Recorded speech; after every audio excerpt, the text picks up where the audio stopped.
Protests condemning police brutality in the wake of George Floyd's death, both here and across the country, are prompting local law enforcement leaders to look for long-term ways for improving police and community relations in our city. For Milwaukee County Sheriff Ernell Lucas, he says that starts with listening.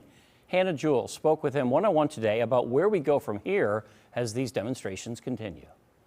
It's been another peaceful day of demonstrations here in the city for those who are upset by the death of George Floyd. The Milwaukee County Sheriff sitting down with me earlier today to say he shares the same feelings. To the people who voices that feel they haven't been heard, we hear you and we understand you. Milwaukee County Sheriff Ernell Lucas says the death of George Floyd is upsetting. It just shocks your conscience in a way, irrespective of what the person's race or nationality was. That was a life. To see four former Minneapolis police officers take the life of Mr. Floyd in such a reckless manner, it hurt me and it hurt all of law enforcement. Since becoming sheriff in January 2019, he says he's made changes improving community relations. In 18 months, we have re-engineered who we are and what we're all about.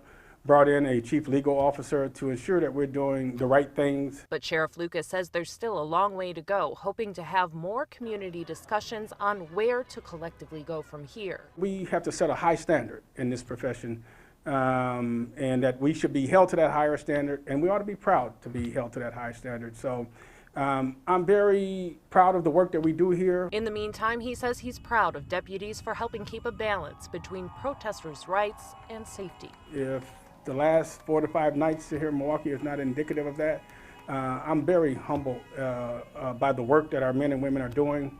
And so we have done a lot of things to restore that trust, but we still have a long way to go. Demonstrators say until there is justice, the rallies will continue. In Milwaukee, Hannah Jewell, Fox 6 News.